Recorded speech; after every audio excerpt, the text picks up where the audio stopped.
नाज़रीन मुंसिफ टीवी में आपका इस्तकबाल। आप देख रहे हैं महाराष्ट्र न्यूज़। शुरुआत करेंगे हेडलाइंस के साथ।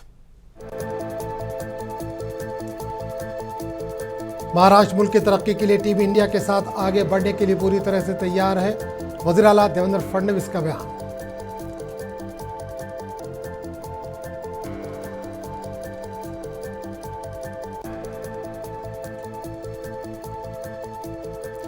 सुप्रिया सूले की क़यादत में कुल जमाती वफ़द ने दोहा में मुख्तलिफ रहनुमाओं से की मुलाकात। दहशत गर्दी पर मुल्क के मौक़िफ़ को किया वाज़ेह।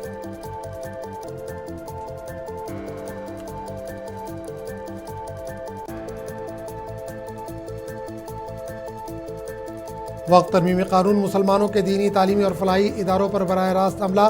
नांदेड़ में इजलास आम से उलमा और दानिश्वरों का खिताब।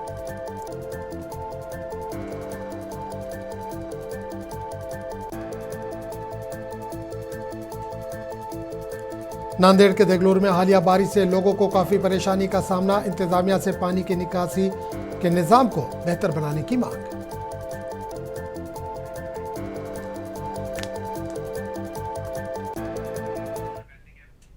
और खबरों की तफसील। महाराष्ट्र ने साल 2047 तक तरक्की याफ्ता हिंदुस्तान के कौमी हदफ में रोल अदा करने के लिए एक जामे रोड मैप पेश किया है, जिसमें सब्ज तवानाई, छोटे शहरों में सनअती तोसी और विरसे से चलने वाली तरक्की पर तवज्जो दी गई है। हफ्ते को नीति आयोग की मीटिंग के दौरान पेश किया गया तफसीली विजन पायदारी, इलाकाई मसावात और इक़्तिसादी तब्दीली पर जोर देता है। ऑपरेशन सिंदूर के बाद वज़ीर-ए-आज़म नरेंद्र मोदी की वज़ीर आला के साथ ये पहली मुलाकात थी। वज़ीर आला देवेंद्र फडणवीस ने बाद में एक्स पर पोस्ट करते हुए कहा कि विकसित भारत 2047 के लिए विकसित राज्य पर वज़ीर-ए-आज़म का मुतासिरकुन पैगाम हमें याद दिलाता है कि जब मरकज़ और रियासत एक टीम के तौर पर मिलकर काम करते हैं तो कोई भी हदफ दस्तरस से बाहर नहीं होता। महाराष्ट्र मुल्क की तरक्की के लिए टीम इंडिया के साथ आगे बढ़ने के लिए पूरी तरह से पुरअज़्म है।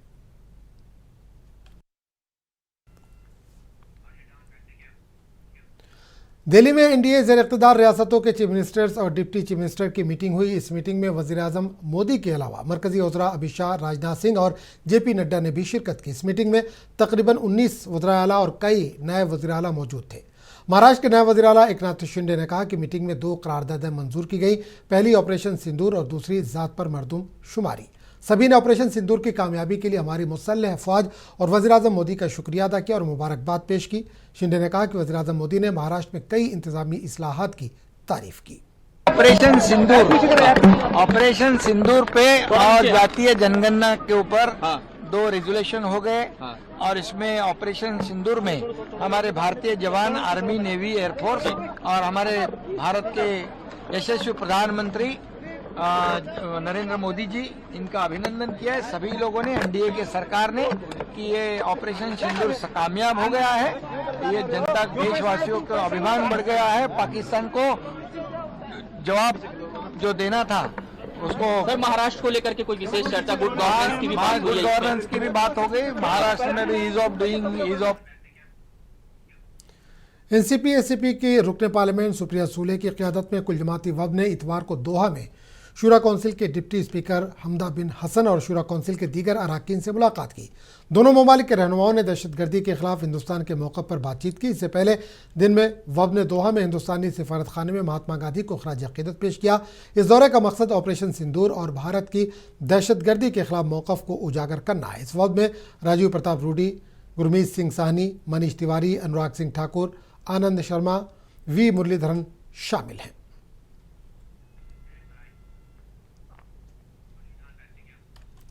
कांग्रेस के रुकन पार्लियामेंट इमरान प्रतापगढ़ी ने पहलगाम हमले पर सियासत करने पर बीजेपी लीडरों पर तनकीद की। इन्होंने मध्य प्रदेश के बीजेपी के एक वजीर विजय शाह का हवाला दिया और कहा कि कर्नल सोफिया कुरैशी के बारे में तौहीन आमेज ज़बान इस्तेमाल करने पर सुप्रीम कोर्ट और हाई कोर्ट ने विजय शाह की सरजनिश की, लेकिन इसके बावजूद बीजेपी ने अपने लीडर के खिलाफ कोई कार्रवाई नहीं की।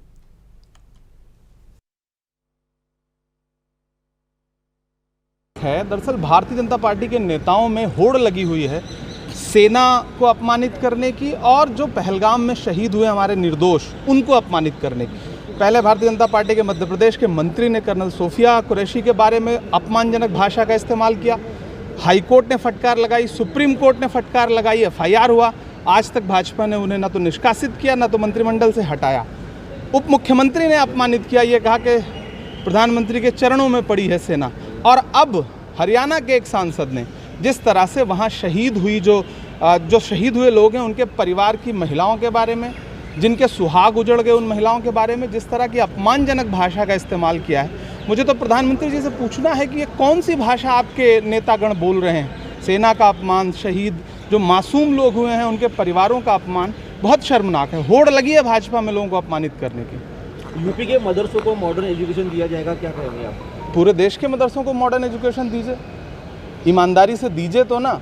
मकसद मॉडर्न एजुकेशन देना हो तो अच्छी बात है।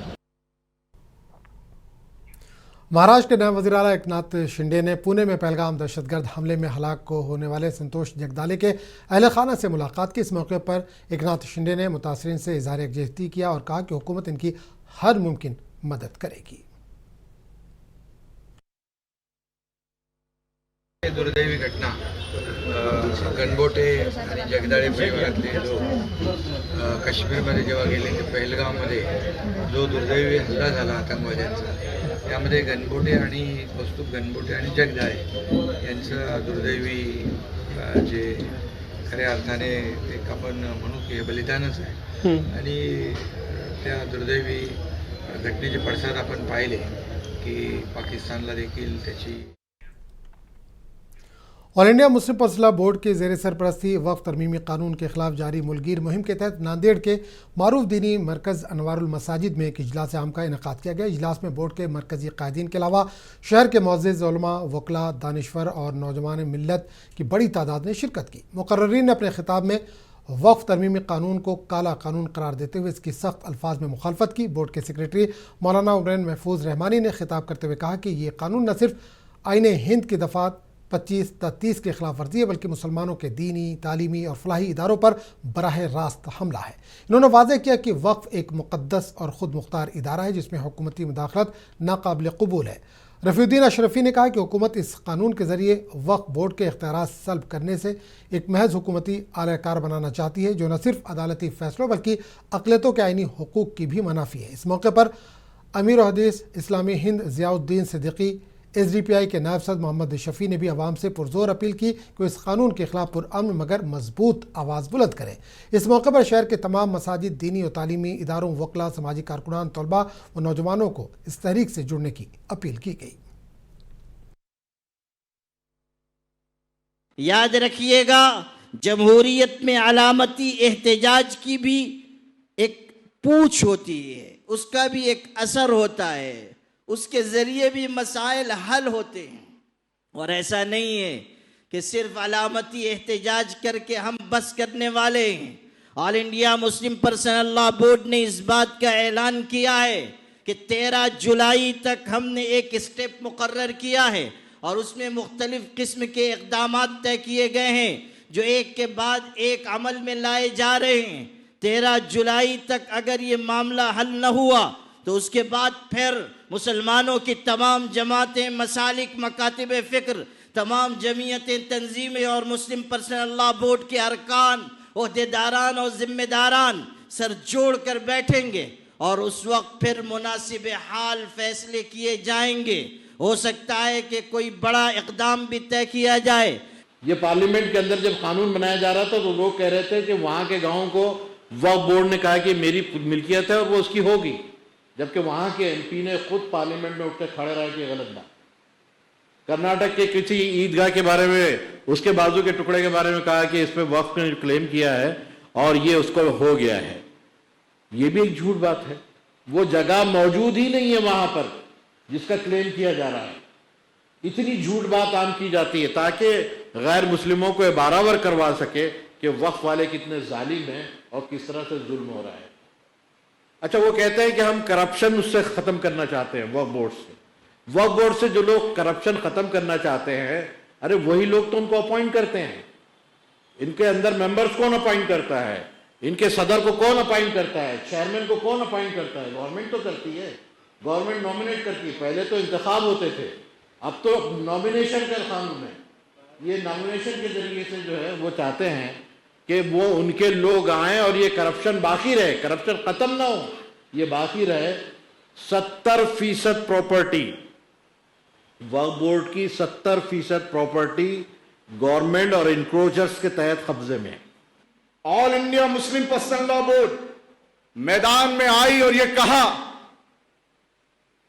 कि तमाम हिंदुस्तान के मुसलमानों, भाइयों बहनों और तमाम इस देश से मोहब्बत करने वाले हमवतन भाइयों और बहनों, अब यह जिम्मेदारी हक और इंसाफ को बुलंद करने की, इंसाफ को हासिल करने की मुस्लिम पर्सनल लॉ बोर्ड ने ली है और तरतीब के साथ हर हद तक इंशाअल्लाह इंसाफ के लिए जद्दोजहद करने के लिए मुस्लिम पर्सनल लॉ बोर्ड तैयार है हमारी रहनुमाई के लिए, अल्हम्दुलिल्लाह।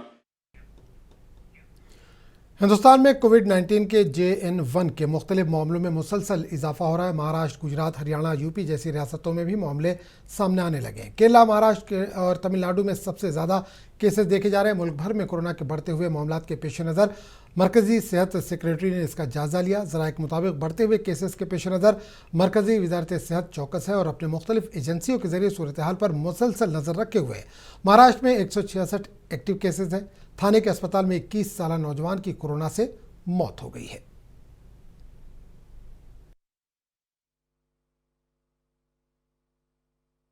कोरोना पसर रहा है। अभी देखो, टेस्ट करेंगे तो कोरोना तुम्हारे पास पॉजिटिव आएगा। ये सीजन ही ऐसा है कि मई महीने में बारिश हो रही है और इसकी वजह से थोड़ा सा वायरल इन्फेक्शन है।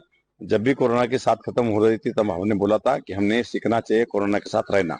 कोरोना अपने साथ रहने वाला है, नए नए वेरिएंट आते रहेंगे, वायरस है, म्यूटेशन होते हैं। अभी जो है बिल्कुल माइल्ड है। जितने केसेस पॉजिटिव आ रहे हैं सबको होम क्वारंटाइन किया गया है। अभी तक डेथ रिपोर्टेड नहीं है हमारे पास कुछ भी, और कोई एडमिशन की जरूरत भी नहीं है।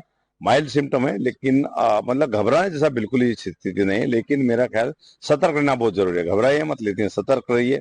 और जब भी कुछ लगता है आपको, और हमने जो त्रिसूत्री उस समय बोला था कोरोना के समय में, मास्क यूज करना, सोशल डिस्टेंसिंग, हैंड सैनिटाइजेशन, और जहाँ पे भीड़ है भीड़ की जगह नहीं जाना चाहिए। जितना अवॉइड कर सके उतना करिए। कोई लक्षण दिखते हैं, कोई तकलीफ होती है, बुखार वगैरह है, तो कोरोना के टेस्ट अवश्य करा ले, ताकि अगर कुछ है तो अपने के ट्रीटमेंट करते आएगा। हिंदुस्तान के महकमे मौसमियात ने पेशनगोई की है कि जुनूब मगरबी मानसून अगले 2 दिनों में मुंबई पहुंचने की तवक्को है। IMD मुंबई के डायरेक्टर शुभांगी भुट्टे ने कहा कि अगले 24 घंटों में कोंकण खित्ते और मगरबी महाराष्ट्र में शदीद बारिश जारी रहने का इम्कान है। महाराष्ट्र में मानसून के आगाज़ के लिए हालात अब साजगार हैं और इसके अगले 2 से 3 दिनों में पहुंचने की उम्मीद है। Red alert has been given to South Konkan, Ratnagiri and Sindhurgarh, looking at the depression which has already crossed by 8:30 of today between Ratnagiri and Dapoli, and then we are expecting that we'll be having a heavy to very heavy rainfall at most of the places in both districts, along with isolated extremely heavy rainfall in both districts, and the rest of the region like Deglur में हालिया बारिश से लोगों को काफ़ी परेशानी का सामना करना पड़ा। बारिश की वजह से नशेबी इलाकों में पानी जमा हो गया, कई घरों में भी पानी दाखिल हुआ और सड़कें झील का मंजर पेश कर रही थी। मुकामी लोगों का कहना है कि इंतजामिया पानी की निकासी निज़ाम को बेहतर बनाने के लिए खातिर ख्वाह इक़दाम नहीं कर रहा है। पेश खास रिपोर्ट।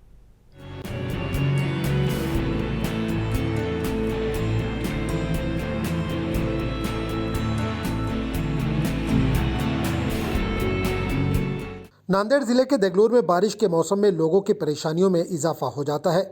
हालिया बारिश के दौरान शहर के मुख्तलिफ नशेबी इलाकों में पानी जमा हो गया था। महात्मा फूले नगर, गवर्नमेंट हॉस्पिटल, जिया कॉलोनी, तनवीर नगर, गुम्बद बेस, नारंगल रोड, अहमदिया कॉलोनी और दीगर कॉलोनियों में नालियां भर जाने के सबब सड़कों पर झील का मंजर देखने को मिला, जिसकी वजह से लोगों को शदीद दुश्वारियों का सामना करना पड़ा। मुंसिफ टीवी की टीम ने ग्राउंड जीरो पहुंचकर सूरत हाल का जायज़ा लिया और लोगों से बात की। लोगों ने बताया कि इलाके में पानी की निकासी निज़ाम ठीक नहीं है और हर बार बारिश होने से इन्हें मुश्किलात का सामना करना पड़ता है।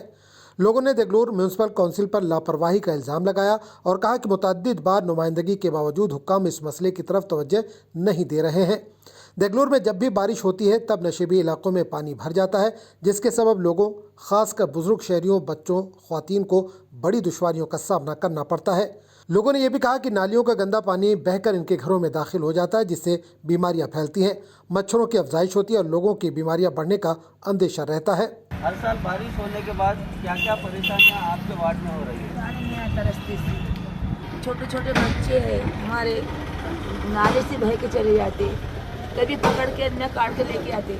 हम करना कैसा ही?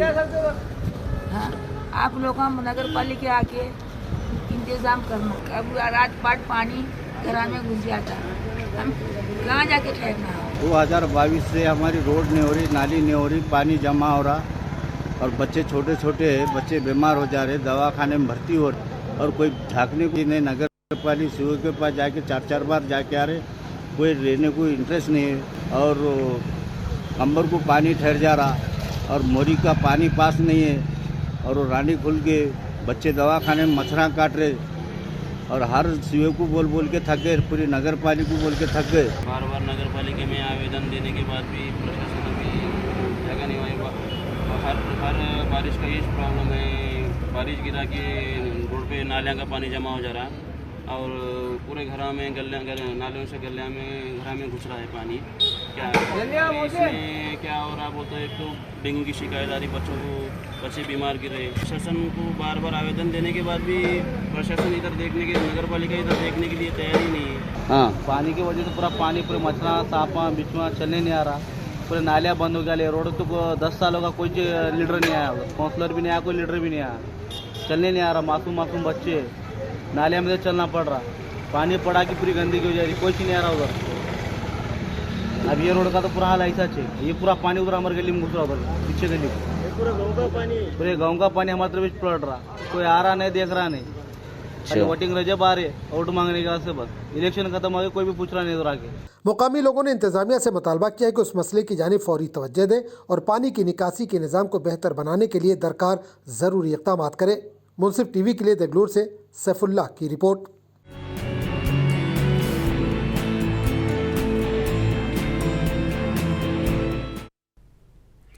ऑपरेशन सिंदूर की कामयाबी के बाद हिंदुस्तान के बहादुर फौजी जवानों के एजाज़ में मुंबई के जोगेश्वरी आनंद नगर में बीजेपी लीडर SM खान की जानिब से तिरंगा सम्मान यात्रा का एहतमाम किया गया। यात्रा में बीजेपी के साथ महायुति में शामिल पार्टियां शिवसेना, एकनाथ शिंदे और नेशनलिस्ट कांग्रेस अजीत पवार ग्रुप के कारकुनान भी शामिल थे। मीडिया से गुफ्तगू करते हुए SM खान ने कहा कि हमारे बहादुर जवान पाकिस्तान की किसी भी नापाक साजिश का मुंह तोड़ जवाब देंगे। तिरंगा हमेशा ऊंचा था, है और हमेशा रहेगा और इस बात को बार बार बताते रहेंगे। जब भी कोई बुरी नजर हम पर आएगी ऐसे ही जवाब देते रहेंगे और पूरी दुनिया को हिंदुस्तान ने जो जवाब दिया है वो काबिल सताइश, काबिल मुबारकबाद है।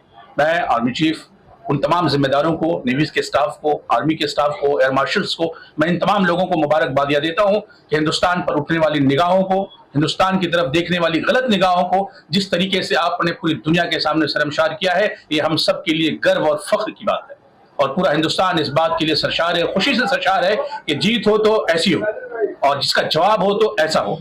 आज पूरा हिंदुस्तान खुशी से, उल्लास से तिरंगा यात्रा पूरे देश में निकाला जा रहा है और उसी संदर्भ में जनाब SM खान साहब ने मुंबई के वर्सोवा इलाके में जो एहतमाम किया, मैं मुबारकबाद देता हूँ यहाँ की टीम को, यहाँ के लोगों को। जो वहाँ हुआ वो बहुत ही रंज की बात है, हम उन्हें श्रद्धांजलि देते हैं, भरपूर श्रद्धांजलि देते हैं और उसी के लिए हमने हमारे जो अगर 2526 गए हैं पाकिस्तान से, अगर पूछा जाए जाके तो उसको मालूम पड़ेगा, उसको बताने में शर्म आ रही है, पूरे दुनिया में मुंह दिखाने के लायक नहीं है, वो गिनती नहीं बता पा रहा है कि उसको हमने कितने लोगों को जख्म दिया, उसके सीने में कितने हम जख्म दिए हैं। और इसी तरीके से जब भी हमारे तरफ कभी भी किसी की भी नजर उठेगी तो हम उसको ऐसे ही मुंह तोड़ जवाब देंगे। मिशन सिंदूर का नाम दिया और पाकिस्तान में घुसकर हमारी 2 बहनों ने और हमारी आर्मी ने ये बता दिया कि तुम्हारे घर में ही हम घुसकर मारेंगे और तुम्हारे सामने मारेंगे और तुम्हारी छाती पे मारेंगे। हिंदुस्तान ने जापान को पीछे छोड़ते हुए दुनिया की चौथी सबसे बड़ी मईशत होने का खिताब हासिल कर लिया है। नीति आयोग के CEO BVR सुब्रमण्यम ने ये इत्तला दी। इन्होंने नीति आयोग काउंसिल के 10वीं मीटिंग के बाद ज़राए इब्लाग के नुमाइंदों से कहा कि हिंदुस्तान में इक़्तिसादी माहौल मुवाफ़िक़ है। BVR सुब्रमण्यम ने बैनुल-अक़वामी मालियाती फ़ंड का हवाला देते हुए कहा कि हिंदुस्तान अब दुनिया की चौथी सबसे बड़ी मईशत बन चुकी है। हमारी मईशत 4 ट्रिलियन अमरीकी डॉलर को पार कर गई है। इन्होंने कहा कि अब सिर्फ अमेरिका, चीन और जर्मनी ही हिंदुस्तानी मईशत के मुकाबले में बढ़े हैं। इन्होंने कहा कि अगर हिंदुस्तान की इक़्तिसादी तरक्की इसी रफ्तार से आगे बढ़ी तो आने वाले 2 से 3 वर्षों में हिंदुस्तान दुनिया की तीसरी सबसे बड़ी मईशत बन सकती है। शिवसेना यूबीटी के लीडर आदित्य ठाकरे ने कहा कि ये खुशी की बात है कि मईशत तरक्की कर रही है, लेकिन इसके साथ साथ रोजगार भी बढ़ना चाहिए और लोगों की आमदनी भी बढ़नी चाहिए। उन्होंने कहा कि इस मुल्क का सबसे बड़ा मसला महंगाई और बेरोजगारी है।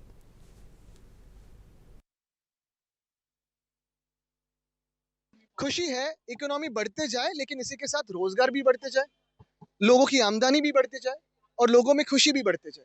क्योंकि आज अगर आप देखें तो सबसे बड़ी दिक्कत इस देश में बेरोजगारी है, सबसे बड़ी दिक्कत इस देश में महंगाई है, और यही है कि सरकार इस पे सीरियस है कि नहीं पता ही नहीं चलता। क्योंकि अगर किसी को पूछे सरकार में कि क्या करना चाहिए तो कहते हैं भजिया तलो। इस बुलेटिन में फिलहाल इतना ही। अगले बुलेटिन में आपसे फिर मुलाकात होगी। आदाब।